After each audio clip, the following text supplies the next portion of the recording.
This is the Rebel Author Podcast, where we talk about books, business, and occasionally bad words.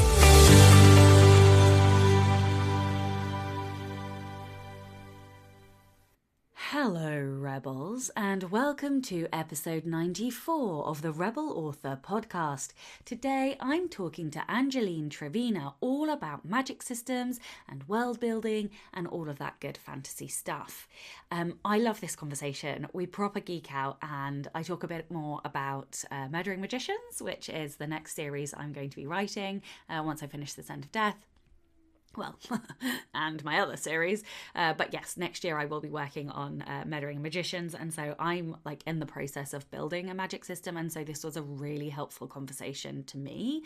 And I hope that in the selfish questions I asked to help me build my magic system, that you guys will get something out of it too to help you guys build your magic systems. But first, to last week's question, which was, what are the best author events you've been to, whether that's digital or in person? So, the first response was from Edwin Downward, who said, we have a local long-running FMSFF fan con known as VCon, which has always had a strong writer's track. 5 years ago, Creative Ink Festival appeared in the local area, and I've attended every year they held one. On the virtual side, I've dipped into another conference over the last year. But the one that stands out the most was Indie Fire by the ladies who bring us the Unstoppable Authors podcast. Oh, well, that is well timed, because one of those ladies is Angeline herself. The other one is HB Line, and she was on... Actually, I think she may have been on two podcasts. One of them was on goal setting, and the other one was on world building right early on. So yeah, you can go to the podcast homepage on my website and just search for HB Line for those episodes. Edwin continues to say, the biggest problem with virtual, though, is the lack of chance meetings. No, is this seat taken in the lobby, or what are we writing at the tea counter? Ian Worrell says the recent Pro Writing Aid Fantasy and Crime Writers Week, as well as Adam Hogue's conference is. So that is fantastic. Thank you both for those comments. I wanted to add my own 2 cents in. So I've been to a lot of conferences over the years, and for me it is definitely a chance to network. That said, there is still value in the online conferences. I feel like online conferences, it's more about learning, and physical conferences, it's more about the networking. That said, I did attend Janet Murray's conference. Well, I was actually speaking at her conference, and it was digital, but she created networking rooms via Zoom, which was amazing. And that's the first digital conference I've been to where there was an opportunity for networking. That said, Daniel Wallace from episode 93, the last episode, also had like chat functionality, and so that enabled a bit more networking as well at his conference. So I do think that there are chances to network or more often now in digital conferences, but it is still a growing thing. And I have to say, like, if and when I do a conference, I am going to think about how I can facilitate that if I do it online, and then again, of course, in person. So some of the other conferences I've been to that I loved were the 20 books to 50k conferences. So I went to one in Runnymede and I went to one in Edinburgh. They're having one in Madrid next year. I'm not going to that one. And I already have FOMO. But yeah, I'm not going. So they are fantastic. They also have them in Vegas, which I would love to go to at some point. And I'm trying to think of other conferences that I've been to that I really liked. Oh, London Book Fair, that is a big one. I just don't know if that will ever run in the same way that it used to. But that was amazing for the networking opportunities. So yeah, I'm sure I'm forgetting something. I'm very excited because I'm going to Becca Syme's Becca Nation conference, which is all about strengths for writers. In a couple of weekends' time, it starts on the 22nd. So I am super, super excited for that conference. So yeah, I think that's it on that question. So this week's question is, what is your favourite magic system? I would love to know, because there are many magic systems out there and we talk about lots in the show, but I would be curious to see what your favourite magic system is. So in personal news, this week was trying. My son was still in isolation. The isolation finishes at midnight tonight, which is Friday the 9th of July. So he goes back to school for a week next week, and then he has 2 days the following week, and then he's off for the summer, right in time for my launch. I'll be honest, I'm really quite stressed. I'm really behind on my launch stuff. I'm sure I will be able to get stuff done, but I'm feeling the pressure right now. I am not where I thought I would be in terms of all of the work. I still want to produce lots of fun things for the launch videos and tip things and all of that good stuff. So yeah, I am frustrated with myself. I'm frustrated with the universe, but also trying desperately hard not to... Thanks, text messages. Also trying desperately hard not to be bitter or negative. I just want to stay positive. I'm sure I will smash out the work. It's just difficult when you're in it. So that's kind of how I am feeling. Yeah. Yeah, launches are a lot. I think it depends, I tend to do these big splash launches as opposed to just throwing things out and slapping up ads. So that is also one of the reasons why I find it more stressful, I suppose, because I do fewer launches but bigger launches. Now, that said, on to the exciting stuff about the launch. So I think I mentioned this last time, but if you pre-order a copy of Side Characters, you can submit your proof of pre-order, and then you can get an early sneak peek at the book. I think I'm giving away the first 25 pages, and you'll also be entered into a big physical prize giveaway by pre-ordering as well. So I will include the link in the show notes. But for reference, the link is sashablack.co.uk/side pre-order. So if you type that in, you will get to the pre-order form, so you can be entered to win a bunch of goodies, which is exciting. I'm also doing other things. So the way this podcast has fallen, the initial tranche, you can't get in the initial tranche, but I am now able to offer signed paperback copies from my website, so direct from me. So if you would like to order a signed copy of Side Characters, or in fact any other of my books, then I am now able to ship. And I custom sign all of the books. You can, if you want a particular message, I'm more than happy to put that in. And yes, so you can order those directly on my website, which is sashablack.co.uk/store. Although there's a slightly other longer link, which I will put into the show notes, that you can use to get to my website. One thing I will say is that the WooCommerce shop design is not great. So I've had a number of comments from people where they've added books to the basket and the basket has vanished. So essentially, once you click add to basket, there's a line of text that comes up sort of to the side or underneath, depending if you're on a phone or a browser, that says view basket. That's how you click to go through to the basket. But I think eventually what this tells is I probably need a different plugin than WooCommerce. Maybe I'll look at PayHip. But yes, if you would like to order a signed copy, I am ordering a bulk load on the 13th of July, which obviously this has now passed. However, I am going to order enough that I will have some more copies. And of course, I will now stock copies as well. So at any point, you can order a signed copy. You just might not get it in time for launch if you do order sort of after this podcast, but I can still get it to you, so that's exciting. The Side Characters book is also my book recommendation of the week. How can it not be? I'm just a couple of weeks away from launch, and yeah, I am so excited to share this book with you. I was super nervous. I am still nervous, but I am starting to get a few early reviews come in, and I've seen a few of them, and I am really excited. I feel like side characters are the long forgotten parts of a story that writers, and yes, I am generalising here. What are you going to do? So shoot me.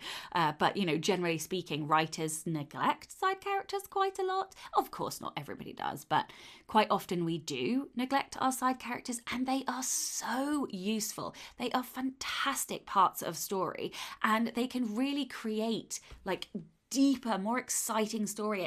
These side characters are the characters you get to be the most free with, because they don't have to follow particular arcs for protagonists under particular themes, or tropes or whatever. You get to do whatever you want with them, because they don't have to abide by most of the rules. So that is why I had so much fun writing this book. And I am just seeing lots of people taking different things from it. So, for example, one of the reviewers took something from the chapter all about how to kill side characters. I read this in one of the reviews. Another reviewer found the chapter on fleshing them out really useful. Another one has found the theme, how to embody theme in your side characters, useful. So, I am loving that everybody is taking something a little bit different from this book. And finally, I'm starting to feel excited to share it with people other than just pure fucking nerves. So, that is the book recommendation of the week. Go get yourself a copy of Side Characters. And just, if you didn't know, I have a textbook and a workbook. So the workbook is there to help you actually put into practice the lessons that you learn, because I do really strongly believe that without intentional, purposeful practice, reading can only do so much. And, workbooks aren't for everybody. Some people like to put that practice in on the chapters that they're writing, and that's totally cool. But if you do like, generated writing exercises for you, then this is the perfect opportunity. So you can grab yourself a workbook too. If you would like to order the ebook from me, that will be up on launch day on my website. It's not up just yet because I haven't quite worked out how to do an ebook pre-order on my website, but I will be putting the ebook on my website as well. So yes, you will be able to order that from me, and patrons get a 10% discount on everything on my website as well. So that is in Patreon. If you once you sign up, you'll get that message. All right, this is a long intro this week. So a couple of other things. I am doing a live Q&A to celebrate the launch of Side Characters, which will be on July the 29th at 8 p.m. GMT, 5 a.m. Eastern, AEST, which is Australia time, Sydney time, I think, 12 p.m. Pacific time, and 3 p.m. Eastern time, Eastern American time, as opposed to Eastern Asia time. So you will need to be a member of my Facebook group to join in on that, which you can find at facebook.com/groups/rebel authors. And I will also next week be announcing another series of lives that I'm going to be doing on Instagram. So if you're not following me on Instagram, you can find me at Sasha Black Author, and there will be a ton of lives coming. I'm not going to tell you any more just yet, but I'm excited to do these lives. And one last announcement in terms of the audiobook. I have now finished editing.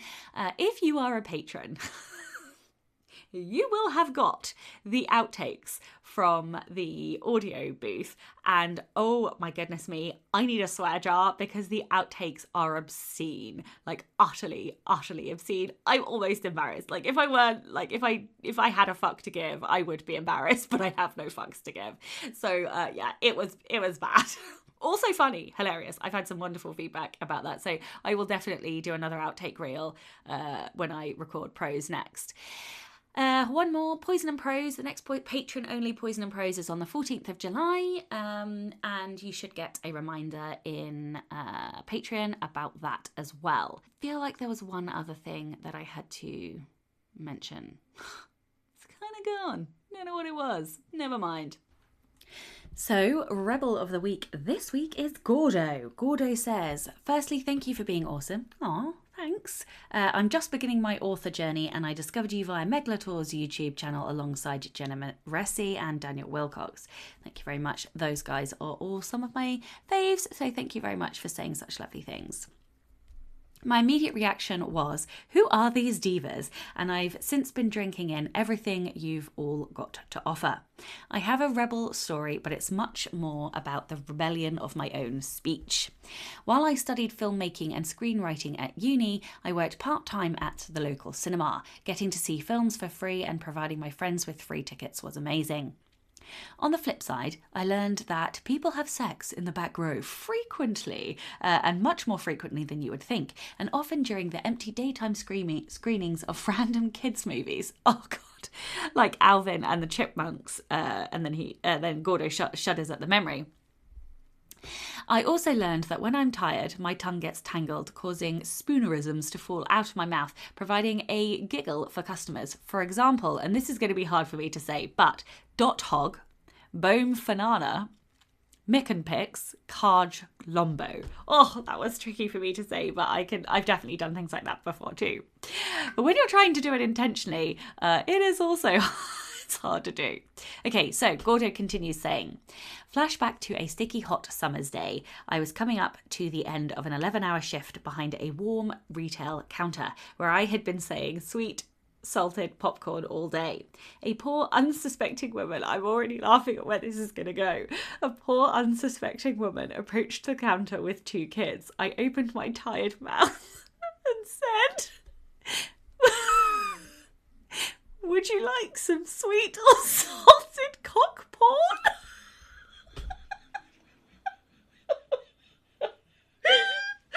Oh my God, this is brilliant. We stared at each other for an uncomfortable amount of time, digesting what I had just said. I didn't even acknowledge it. And she just politely continued with, I'll have some sweet popcorn, please.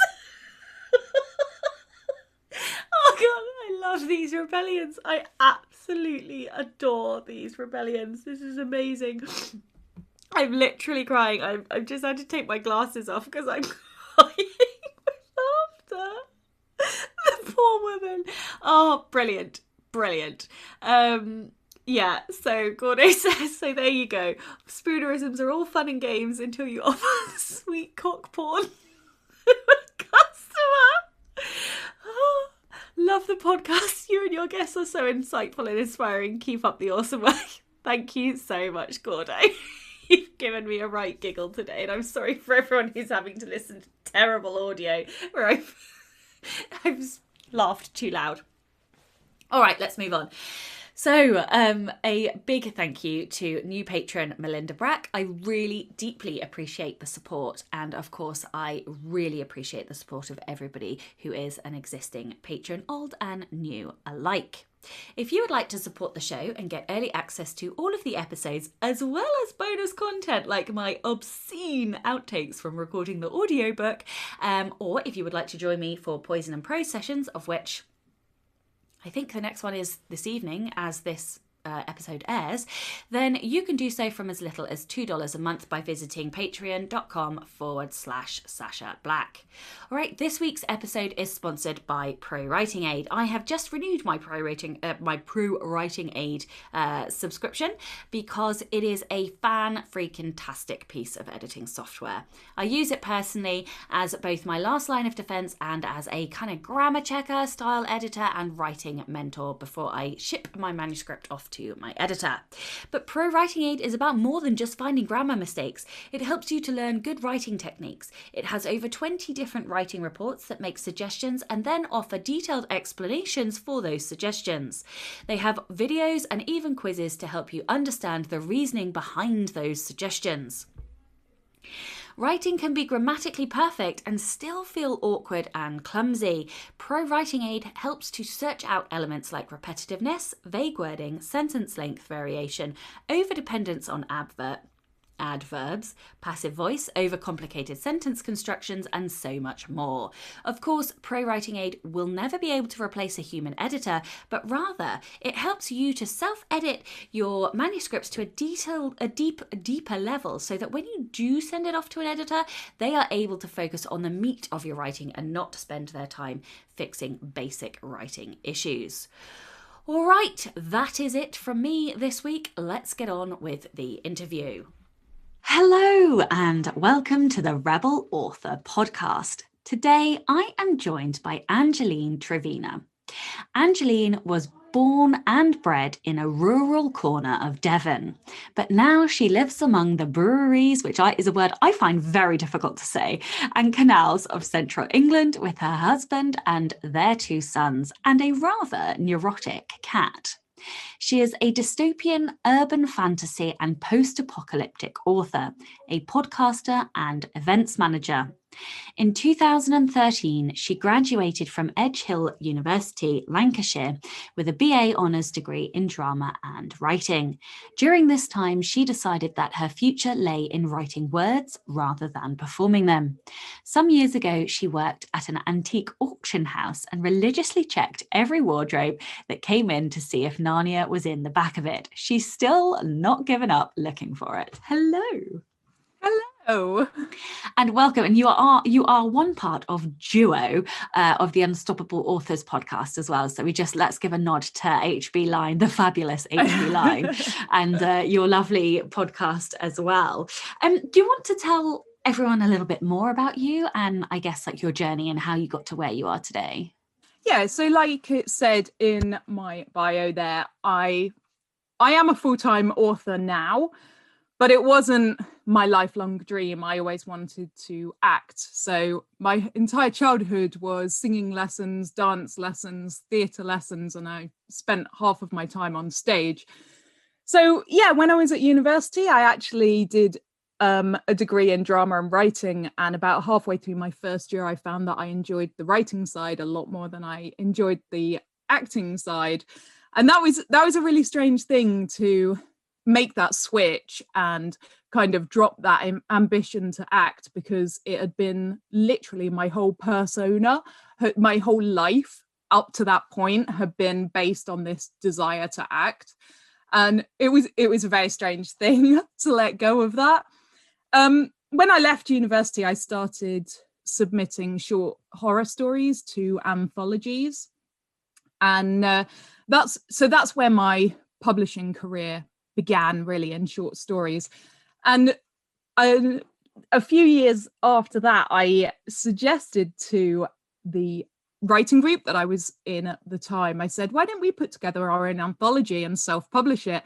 And they literally actually laughed at me. This was probably about 2014, 2015. So that's how self-publishing was still thought of back then, that it was sort of the last desperate attempt of people who couldn't get a publishing deal. And I just went, right, well, screw you, I'll show you. So in 2015, I self-pubbed my first novella just to see if I could do it. And 18 books later, here we are. So yes, not only did I find that I could do it, but I really enjoyed it. And I literally love every minute of being an indie author. Okay, not every minute. Yeah. But nearly. Yeah. There are always stressful bits of every job. I think it's so funny because like, who is fucking laughing now over like the self-pub thing? Like, just it's the biggest fuck you to the publishing system ever. Well, we are here to talk about magic systems and world building. So because you've just had a new book launch as well. So do you want to tell everyone a little bit about your series of books that aims to help writers do just that? Yeah, so I have a series of world building guides. It's at the moment there are 4 books in the series. I published the first one, which is called 30 Days of World Building, back in December 2019, and people liked it. People really liked it. So the funny one was the second one I published is called How to Destroy the World, and it's about how to write dystopia and post-apocalyptic worlds. I actually started planning that in the December before like the apocalypse happened. And I was writing it in early 2020. So while COVID was still this thing that was happening in China and we didn't think it would affect us. And I finished writing it just as the UK went into lockdown, and I almost didn't publish it. I very nearly held off. I was like, oh. So I kind of published it rather apologetically. And I thought, I'm not gonna like capitalize on the fact that we've just gone into lockdown and I've written this book about how to write post-apocalyptic worlds. But actually, I didn't get any kickback from it, which I was worried that I might, and it did really well. So my third one, I published in July 2020, which is called From Sanctity to Sorcery, which is all about creating magic systems and religions, which is my favorite bit of world building, I think. So I love that book. And yeah, just in April this year, I have literally just published my fourth one, which is How to Create History, which is all about creating histories, myths, and monsters, because monsters are just cool. Yeah, they are.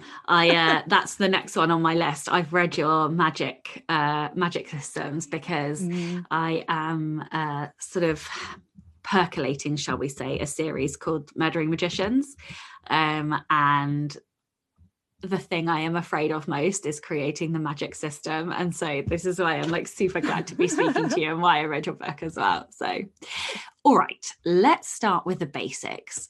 Where do you actually start building a magic system? And like, as I mentioned, I'm kind of afraid of, or like struggling with building a magic system. And I think the reason is because with the first book, it was fantasy, but it had been with me for so long that I never really intentionally created the magic system. It just, like, I did that silly thing of where you just put everything in anyway. And it was the story, you know, that I made up when I was like 9, and I just mushroomed it and cultivated it kind of a way. So this feels like the first magic system I'm truly creating intentionally and from the beginning. So like, I'm really overwhelmed. Where do I start? So the really funny thing about writing these world building guides is that people think that's how I do it. My world building guides are the way people should world build, as opposed to the way I do it, which is chaotic and all over the place. Now, I am a total complete discovery writer, and no, I'm joking. Yes, I know, shock, horror. And my magic systems start very much in the same way as all of my books ever start, which is with just one tiny little idea, one tiny thing. And that is a perfectly fine place to start. It's absolutely perfect. Now, a lot of writers talk about plot bunnies. We've all heard about plot bunnies, where you have one idea and then they just rapidly increase and reproduce like bunnies. Now, I don't get that. I don't get plot bunnies at all. I get something which I call story worms. Now, I don't know if you've ever been worm charming or seen videos of people worm charming, but they get on a patch of ground and they stamp on it and they wiggle forks in it and they tap on it, and they have to be incredibly patient to charm these worms up out of the ground. That's how my stories are. My stories come to me through what I call story worms. So I have a niggle of an idea at the back of my head, and I can't pull it. I can't pull it out because I'll lose it. It'll wriggle away. I have to be really, really patient with it. So like you said that your first magic system, you had it with you for a long time before you actually wrote and published it. And mine's the same. I usually world build for around about 6 months, but it's when I'm writing other stuff. Yeah. So most of my world building happens just somewhere deep in the back of my head. So are you world building intentionally? Like, are you intentionally researching, looking up things? Because like I don't know whether I should talk about this nugget, but I'm going to. I know that my magic system is buried in very large mansions and buildings, and so I have been intentionally looking up buildings and like, yeah, unusual architecture, which is apparently very easy for me to say. So like, but like, and so I've been inputting and researching, but I don't feel like that is creating a magic system, if that makes sense. So like, yeah, I just wondered if you're doing it. Yeah, it totally is. Yeah, I have a notebook for each world that I build, and so over the 6 months around it usually takes me about 6 months to world build. I'm just letting every idea that pops into my head goes down in this particular notebook for that particular world, and it's just a slow gathering exercise. And yes, sometimes I'll go, oh, I've got that really good idea, and I'll spend an afternoon researching that, and then it goes into the notebook to save it for later, for when I'm actually ready to write the blooming story, when I've finished all the others. But one thing I am a huge fan of is spider diagrams. I love spider diagrams. All of my like ideas come out in spider diagrams because it's a brain splurge. You can just splurge all your ideas without any kind of pressure to like make it linear or make it make any sense. So you can start with your tiny little one idea that doesn't seem connected to anything right in the middle of get a big piece of paper or a whiteboard and some big fat marker pens because they're awesome, and put your one idea right in the center and then start working your way outwards. And a lot of those ideas are going to get rejected and not make it into the final book. Save them for another book. I always recycle my ideas. I love it. But it takes that pressure off to like work in a linear way. You know those times where sometimes you have a problem and you can't solve it and it's just rattling around your head, and you just talk it through to somebody and then you go, I know what the answer is. It's so obvious. And you didn't actually need their help. You just needed to articulate it in a linear way. So that's why I like the spider diagrams, because you don't have to do things in a linear way and you can just splurge and then work out the linear pattern for it and then go, that's what the answer is then. And that's my rather chaotic answer. Yeah. Definitely sensing a pattern here. Definitely, yes.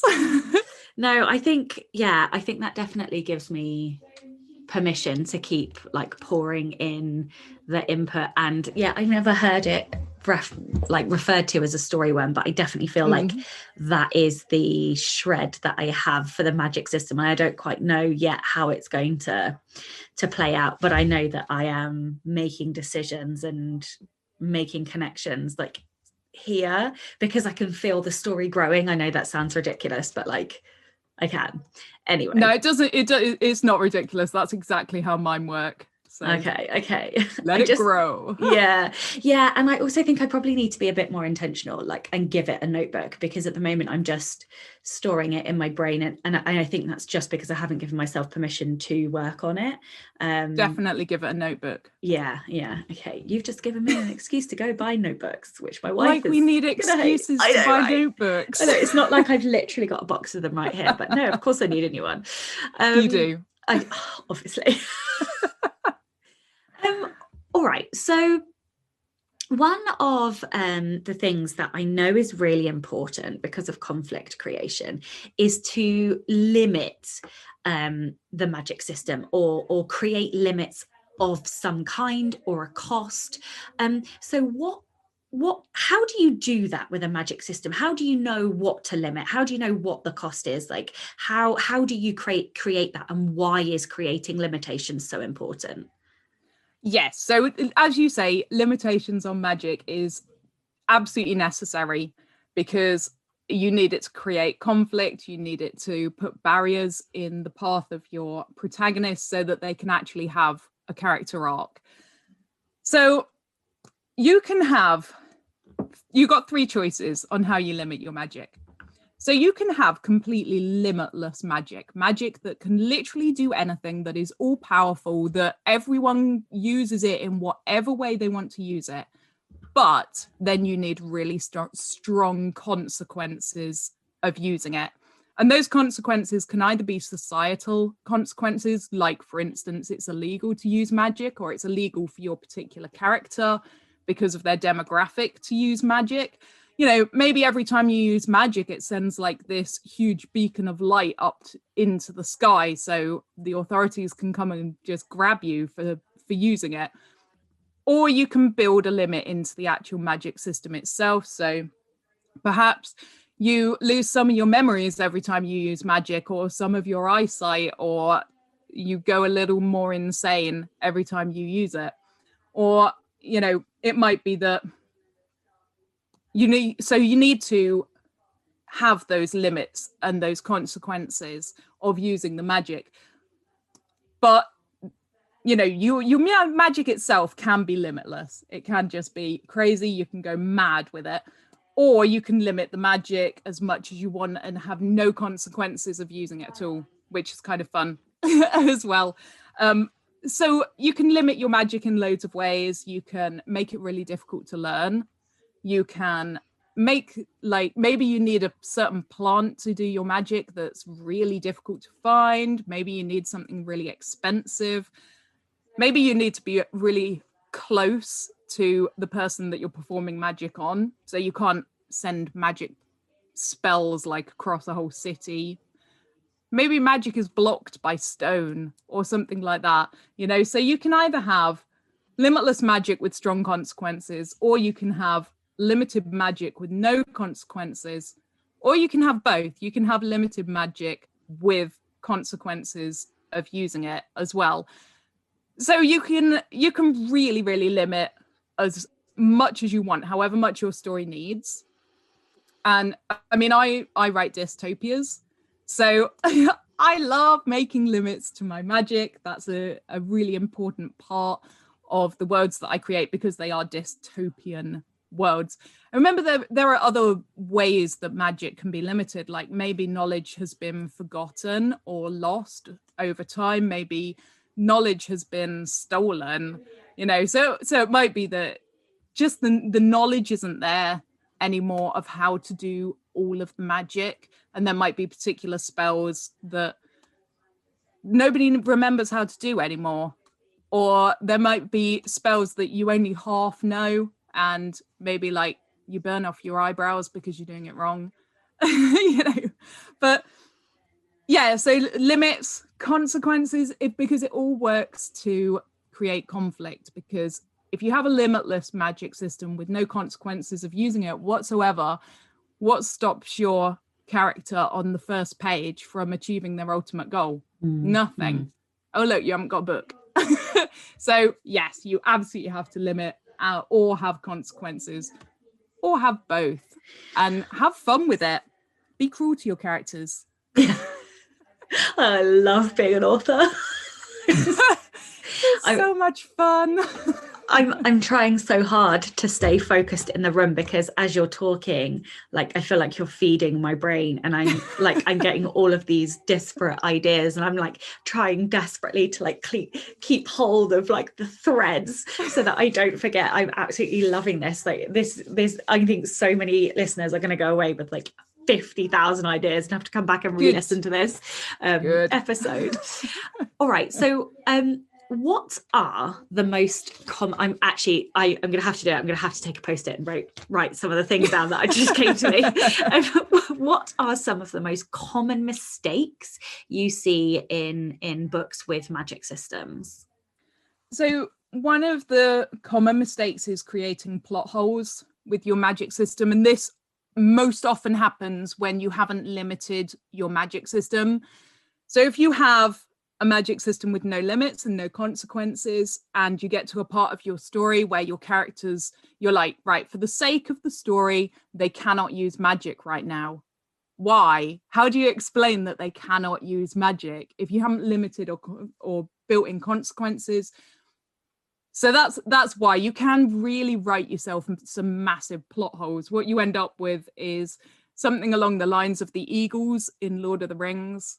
You know, the whole debate about, well, why didn't they just fly Frodo all the way there? You know, and people debate this a lot, and there isn't, I haven't yet come across anyone arguing a very strong reason why they didn't just use the eagles.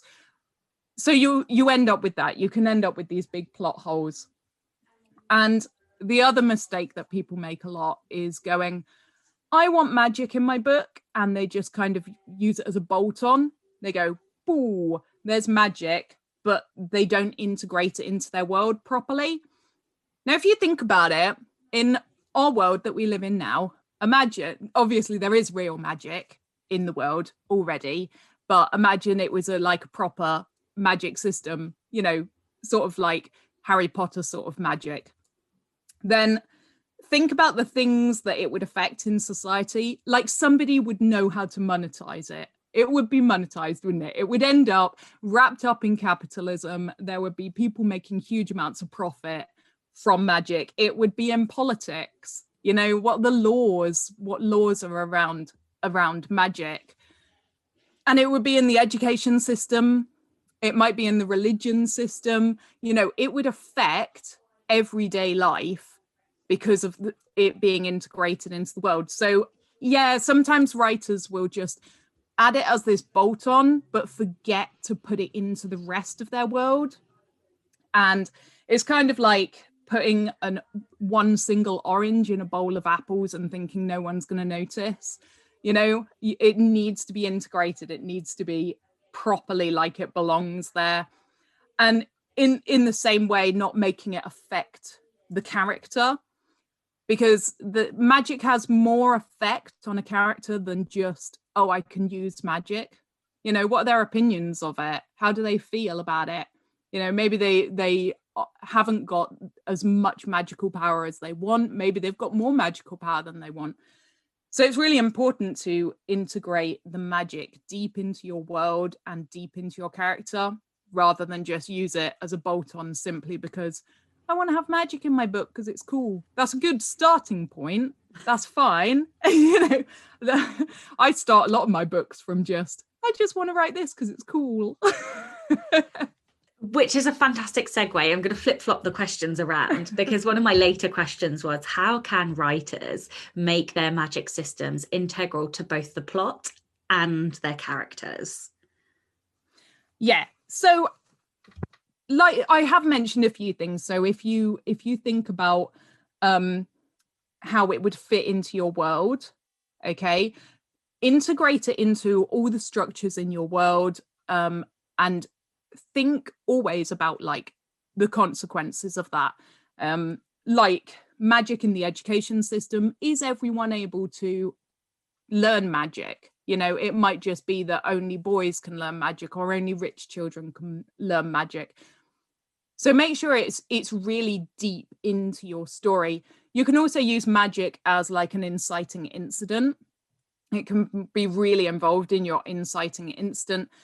You can use it to raise the stakes. We've talked about how you can use magic to create conflict, but yeah, you can really, really use it to raise the stakes. Either, you know, maybe your character desperately needs to learn this particular part of magic, and you can keep it from them as long as you want. Make them work for it. Be cruel. And if you use magic as your resolution for your main conflict at the end of your story, make sure you foreshadow it. Do lots of lovely foreshadowing. That's what we like. You can include magic in all of your try-fail cycles throughout your story as well. And yeah, you can make it affect your character beyond the fact that they're just able to use magic or not able to use magic. That might be the character point you're making. So you can tie the magic to their goals and think about how they feel about magic. Maybe in their backstory, they have a tragic magic story, you know, something magic has like really affected them in their backstory. Maybe it's really hurt them, or maybe they are suffering under some kind of long-standing family curse or something. But yeah, think about how magic can affect your character beyond just whether or not they can use it. Think about their backstory and think about how they feel about magic, because obviously putting across how your character feels about magic is a really important thing to keep your readers engaged with that character. So yeah, I am so glad we are talking, because I feel like the more words that you're saying, the more I'm listening to you, the more my confidence is coming back. Because like I was talking about this earlier on the Next Level Authors podcast about how I feel like I've lost a lot of confidence with my fiction. And I think that was one of the reasons that I have been like, yes, I have been inputting and researching, but I haven't really been doing anything about it. And it's because I've been afraid. I've been afraid of creating the magic system. I've been afraid of publishing fiction again. I've been afraid of like doing all of this shit. And I just feel like you are giving me permission, and like I do know some of this stuff, and like other things you've just given me fantastic ideas for. But and like the weirdest thing is I feel like these answers were here anyway. I just hadn't, I just couldn't reach them, if that makes sense. Yeah. Okay, so let's talk about diversity. How important do you think diversity is in a magic system? And like, what does that look like? Like, how can, I think diversity for me, personally, you only have to look at me to know what diversity is important to me, but like, what does that look like in a magic system? Yeah, so writing diversity into your magic system can be a fantastic source of conflict, which of course we all love and want to add more of in our books. But it also adds depth and more layers to your magic system. And in a way, it can make it feel more real. And you can use diversity to highlight differences and inequalities between different groups of people. And there, see, I keep coming back to dystopia all the time. I just love it. So think about like the people that you know in real life. I always go back to school because that's certainly a very divided place. Between, you know, people have different skills and different abilities, and like in the same way, when lots of people take the same medicine, it affects everyone slightly differently. So you might have, for example, really athletic people practice magic in a totally different way to like more academic people. So there might be different approaches to magic that you can use. And think about the different skill sets that different demographics of people might have. So maybe magic manifests differently for female and male characters. So then, of course, you can think about, but what about transgender and non-binary characters? How would it feel to have a magical power which doesn't align with your true gender? So that's a way that you can include diversity in your magic system, and also think about like invading or immigrant cultures. So different cultures coming in might have different magic systems, and they might play really nice with the other magic systems they're meeting, or they might not. So another way you can play to really get conflict out of that diversity is, what if these different sort of skill sets that people have, is one stronger than the other?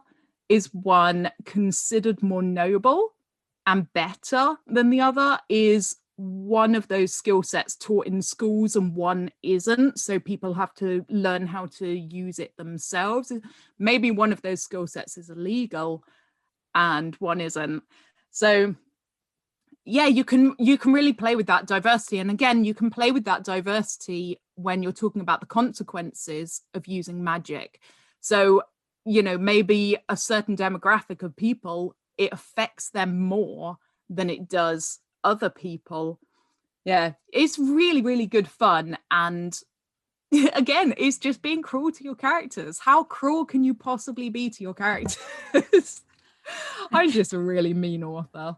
No, but hey, it creates the best stories when you have like the most conflict. So I'm busy. I've literally now filled 3 post-it notes. So this is like the most difficult interview ever, because like I have never wanted to write down so much in all my life, as well as like keep listening to everything that you're saying. This is amazing. Okay, so one of the things that I love about also, I'm going to throw you another question, which I didn't prepare you for. Oh, but, no. I know, but I'm going to tell you now and I'll ask it at the end. So I wanted to know, and feel free to include your own magic system in this, but what are some of your favorite magic systems? Like that's an easy question. Yeah, okay. in books and literature. Okay, so one of my favorite things about books, more and more recently, actually, rather than when I was younger, I don't think I appreciated it when I was younger, but details, minor details, and like the little things that authors add into their stories that create depth and realism. So like, what are some of the details or nuances a writer should consider in order to make their magic system feel real? Yeah, so when we talk about making something feel real, obviously we're talking about making it feel real in your world, because we all know about this suspension of disbelief thing, where we can accept anything. We can accept unicorns, we can accept mermaids, we can accept crazy things in your world, as long as they fit in your world, as long as they feel real in your world. And that's the really important thing when you're talking about like these little tiny fun details, because they are really fun. I like it too. I really like little details. And but you've got to make it feel like they belong there and not do that whole bolt-on thing. So look at the history of your world. Look at where you can add things in. Maybe you can have physical or ideological reminders of the impact that magic has had through your world. So there may be like monuments, or it might be a mountain range that was created by magic, or a massive hole in the ground, or maybe there's a monster in the woods that was accidentally created by magic. You know, we've all done that, haven't we? So think about like fun little reminders that you can put in, but really integrate them into the history of your world. Create a historical reason why it's there. And one of my favorite things in world building that I really enjoy is like creating festivals. I love making festivals. I love all the color and the music and just fun. And I like eating candy floss. So, you know, we like festivals. And you can really tie that into the history of your world. Again, you know, how long has that festival existed, and who runs that festival? Like, maybe not everyone is allowed to attend a festival. You know, you can get more conflict. Literally everything you ever write, you could just be mean to your characters and add in some great conflict. And tie it into society and the institutions as well. So maybe magic is mentioned in like your national anthem. Maybe there's a symbol of magic in the national flag. Maybe whenever they name a new ship, they say a magical spell over it. And it just, what it does is you can take these really cool little, just fun, tiny little things, but it makes it fit into your world better. You know, all the things that maybe your character barely even notices, and you just give them a passing mention, but it's something that's normal in your world, and it really, really cements your magic into your world. And of course, like with any kind of writing, when you're revealing any kind of world building at all, the way your character reacts to it is giving a clue to your readers as to how normal it is in your world. So if your character is surprised by something, you're telling your readers that it is not normal in your world. But if your characters barely even notice it, then you're telling your readers that it is very, very normal in your world. So that's really, really important to pay attention to when you're making all these little add-ons for your magic system. How does your character react to them? And always keep bringing it back to character and how it affects them and their life. Yeah, I love that. I'm now 3/4 of the way through my 4th post-it, so I just thought I'd keep you updated on the post-it situation. It's important news. It is important news. I know. Oh, my post-it obsession. Anyway, okay, so One thing I think a lot of people worry about is like originality. There are so many magic systems and like so many famous magic systems now that sometimes it can feel like we're just rehashing the same old magic. So like, how can authors make sure that what they're doing is original, or where can they draw inspiration from? Like, how can you create something unique? Okay, so we do, as authors, we always put a lot of pressure on ourselves to be completely unique and original and doing something nobody else has ever thought of before. But I kind of think that's a lot of fake pressure that we shouldn't put on ourselves, because it's actually our voice as authors that make our books unique and original. I see it a lot, like authors freaking out because they've seen a book or read a book, or there's a book that they're like, oh no, but it's a bit similar to what I'm already writing. Brilliant, good. Then that really helps you with your marketing. It's a good thing. And it means that there's already an audience for what you're writing. So we put this huge amount of pressure on ourselves to be completely unique and original. Obviously, you don't want to be writing absolute carbon copies of what everyone else is doing. But I think that's where it comes down to your voice as an author. The world that you've created is going to be unique in certain ways. There are going to be lots of things that are familiar to your readers, but actually that's not a bad thing. Mm-hmm. Because it makes the learning curve for your reader a lot easier, because every time you add anything into your world building which is different from the world your readers live in, you're making their learning curve that little bit steeper. So putting familiar things in things that your readers are used to reading is quite good. So you want to use the unique things to zhuzh it up. So you can twist things and you can turn things on their heads. Like with any trope, you can just turn it around and look at it from a different angle. I think as writers, we're quite good at doing that anyway. But take inspiration from yourself, from your own interests. So maybe you want to make a magic system that's really nature-based because you love nature. Maybe you want to make it animal-based because you love animals. Maybe you're a crafter and you're really good at crochet or knitting. Then you can have a magic system that's based on tying knots. Base it in science if that's what you're into, or maths, or singing, or sports. I think a really good place to start for your inspiration is just yourself. What are you interested in? What interests you? And I tell you what, if you're making magic systems based on something you're interested in, then your marketing's done for you. All that attraction marketing on social media. Mm-hmm. So one of the fun questions then, which the question that we come back to, your favorite magic system. So I don't know if you've read anything by Rainbow Rowell, but she basically wrote, I guess, like fan fiction that's ended up as its own, famous set of books. But she wrote the Carry On series. And I love the magic system in that because it's based off of famous phrases. Wow. Like, the more famous the phrase, the more power the spell has.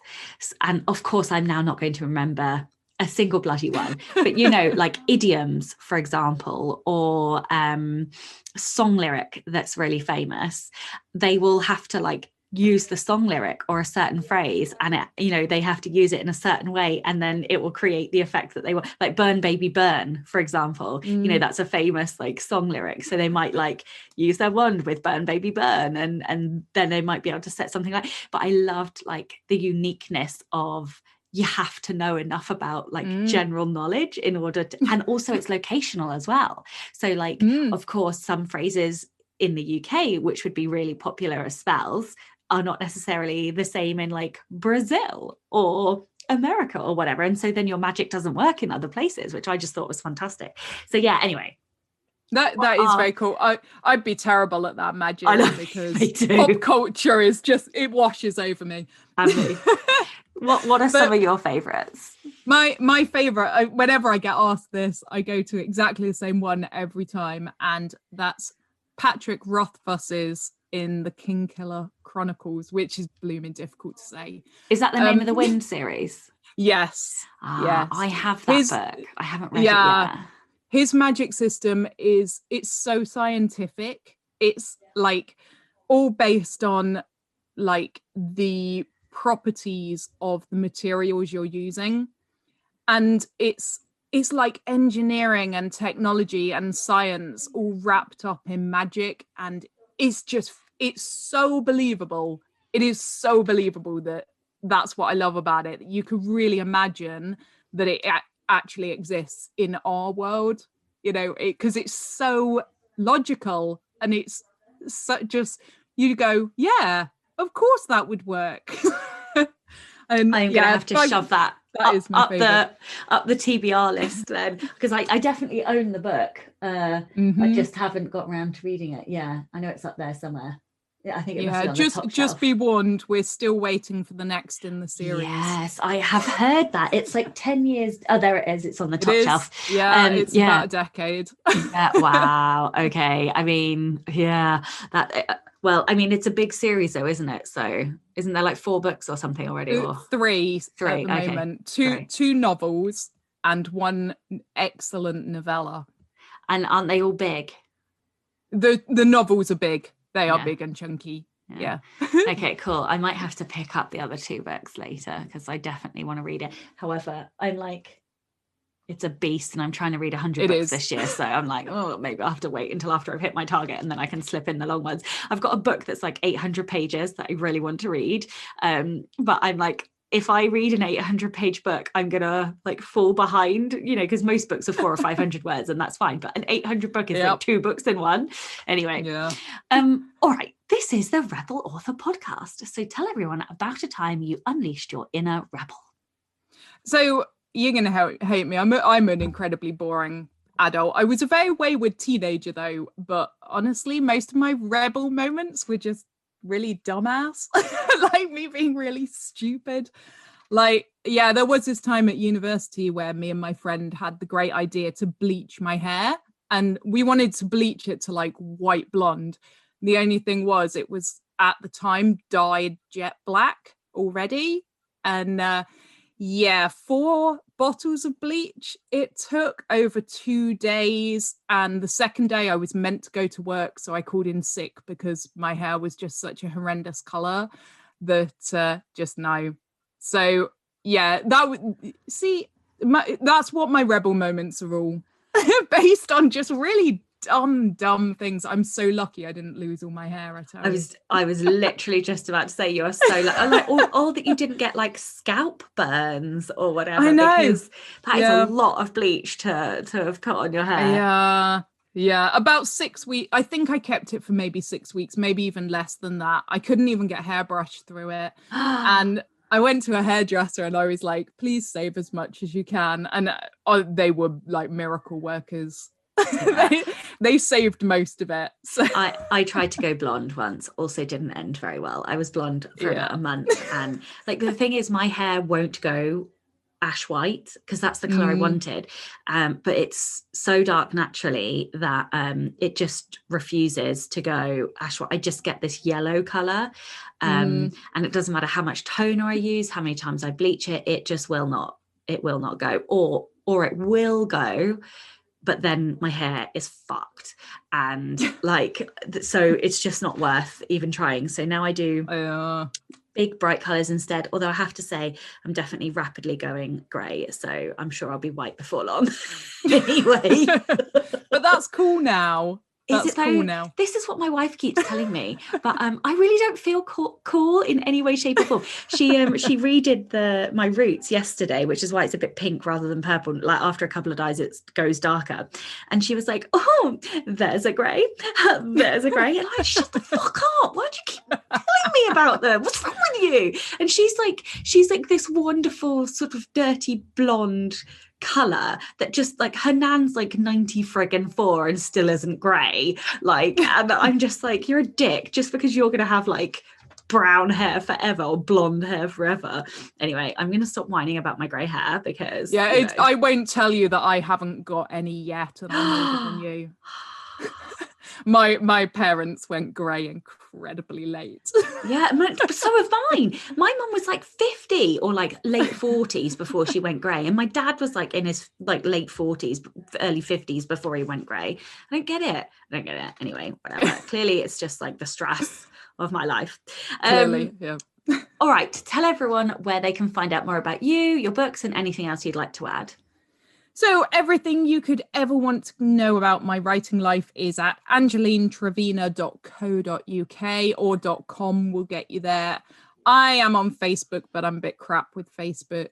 But I do have a Facebook page at Angeline Trevena. I'm on Twitter, Angeline Trevena. I'm best on Instagram. I like that the best. And I am Angeline and the World on Instagram. That's where I post pictures of cake and cats. So come and look at that. Yeah, and I'll add all of those links in the show notes as well. Well, thank you so much for your time today. Thank you very much. And of course, a big thank you to all of the show's patrons. If you would like to get early access to all of the episodes, then you can do so by visiting patreon.com/Sasha Black. And of course, a huge thank you to everyone listening. I'm Sasha Black. You were listening to Angeline Trevena, and this was the Rebel Author Podcast. Next week, I am really excited for the conversation. I make a massive faux pas in the show, which is really quite funny, and there's lots of cackles and giggles, but I'm excited because I'm talking to one of my good friends, Helen Scheurer, and we are going to be talking all about running a six-figure author business on one book a year, because that is what she has done. She has built a six-figure author business by publishing one book a year. I think that is the dream, really. So yeah, join me next week when I'm talking to Helen. Don't forget to tune in and subscribe on your podcatcher. And when you have a moment, please leave a review.